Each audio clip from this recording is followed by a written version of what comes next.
So social responsibility is something that you also hear the best companies doing. It's one of the ways you win awards as companies get caught doing things right. And so, and we find that the workforce of the future, the next generation, they want to work for companies that are doing things right. They care a lot about the values of the company. And so, I'm here to tell you that we were involved in those types of things before social responsibility and sustainability was cool. Kimberly-Clark was founded in 1872 on 3 principles: quality, service, and fair dealing.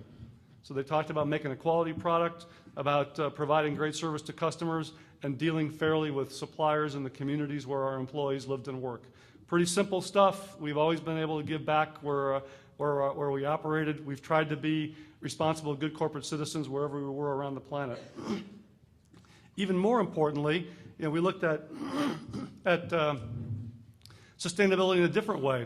We were cutting down trees in Canada to make newsprint. Well, in Canada, I've got a glass of water here somewhere.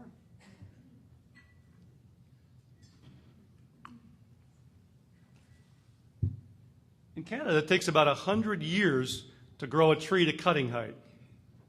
So somewhere back 140 years ago, our forefounders said, if we cut a tree down, we're going to plant 2 more, so we'll never run out of trees. Well, fast forward 5 or 6 years ago, we spun those forest lands off. We don't operate up there anymore.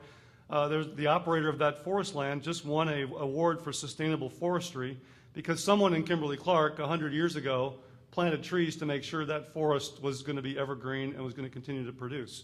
And so that's the kind of sustainability that we're talking about, is doing the right thing today so that we'll continue to have resources to run the business into the future. I became CEO in 2002. In 2003, we started to look at our strategy and our portfolio. We made some decisions to exit some businesses. We were the world leader in fine writing paper. And not many people use that anymore. We're all sending emails. The handwritten note is a beautiful thing now. You'll appreciate that. But in those days, it was a big deal to be the world leader in that. We also were the world leader in annual report paper. Well, those are mostly done electronically now. So we made the decision to spin some of those businesses off. One of the things that I've been working on is trying to understand where the growth is going to come from. And emerging markets for us has been a big part of what I've spent a lot of time on. And so if we look today, we serve essentially 1.6 billion people every day out of the 7 billion people that are on the planet. But in the next 10 years, another billion consumers are going to enter the middle class and be able to afford our products in just 4 key markets: Brazil, Russia, India, and China. So we can almost double the size of the consumer base that we're going to go after in the next 10 years as those markets industrialize. Today, we have 43,000 employees. I do not know all of their names, but I know a lot of them. I've been around for a long, long time. And that, for me, is the very best part of the job. And so getting to spend time with great people that are trying to win in the marketplace, they inspire me every time I get a chance to spend some time with them. So we have a bunch of our employees here in the front row. They had to sit in front because they're with me. But just being with them and finding out what they're working on and what they care about, is the best part of what I do every day. So 43,000 employees. Yeah, we're almost 19 billion in net sales. We've got the number 1 or 2 position in about 80 countries. I get to travel to different countries. I did a speaking engagement to a group somewhat like this in Kazakhstan earlier this year. It's my first trip to Kazakhstan. There's a small university there that we recruit at, and so I went and talked to them about Kimberly-Clark and what we're doing and how to think about business and their careers. And about 1/4 of the world's population uses our products every day. That's great news, right? Because 3/4 of the population don't use them yet. So we have a huge opportunity to grow. And so you have to constantly be thinking about how do you turn your business into something that can continue to grow. So Kimberly-Clark was founded in 1872. That's 144 years ago. So let's just put that in perspective. In 1872, there were no iPhones. There were no telephones. There were no electric light bulbs. There were no automobiles. So that was a very different company than it is today, wouldn't you say? Our first product was newsprint. How many of you read a daily newspaper? A few. Let's have the free Wall Street Journal subscription here somewhere that gets you started on that. but not many people do. And so the company's had to evolve and change over the last 144 years to be in the businesses that we're in. And so that's another story for you, is that you start out your career, and over the course of your career, things change. You have to adapt. You have to learn new things. You have to develop new skills and capabilities. And so even though you're going to get a very fine degree here from Georgia Tech, you have to exit with the attitude of, I am never going to stop learning, and I've got to continue to learn new things, to be relevant, to develop new capabilities so that I can compete wherever our business is moving to, because it's moving somewhere. You can't always predict how that's going to turn out.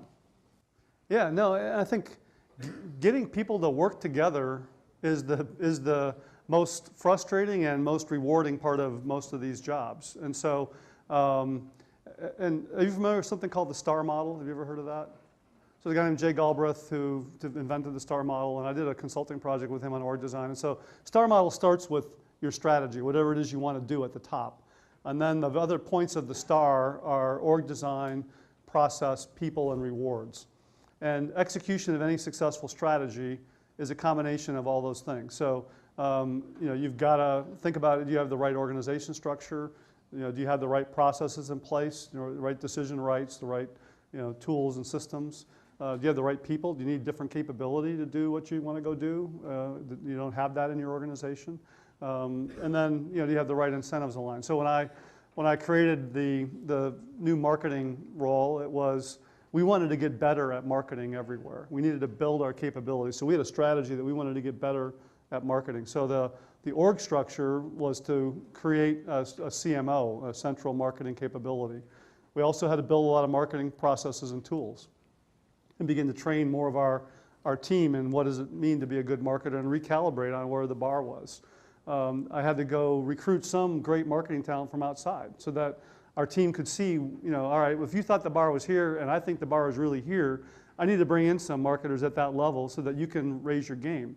And then some people said, you know what, I can't get there, so I'm going to go work somewhere else. But a lot of people said, you know what, I can get there. I didn't know that was where I had to go, but I can definitely get there. And they raised their game. And then you align your incentives with that. And so, I think that is the most important part of leadership, is getting people to collaborate and work better together. And we all operate in these matrix organizations where we have, the P&L is owned in a geography, and the functions all have global purview to look across companies in finance or HR or supply chain or marketing and try to add value to the local businesses. And it's a very tricky, challenging operating environment, but it's also very rewarding, and it can be a huge competitive advantage when it works well. Good leaders figure that out and create an environment where people make the right decisions. But no, it's the most exciting part of the job in many ways.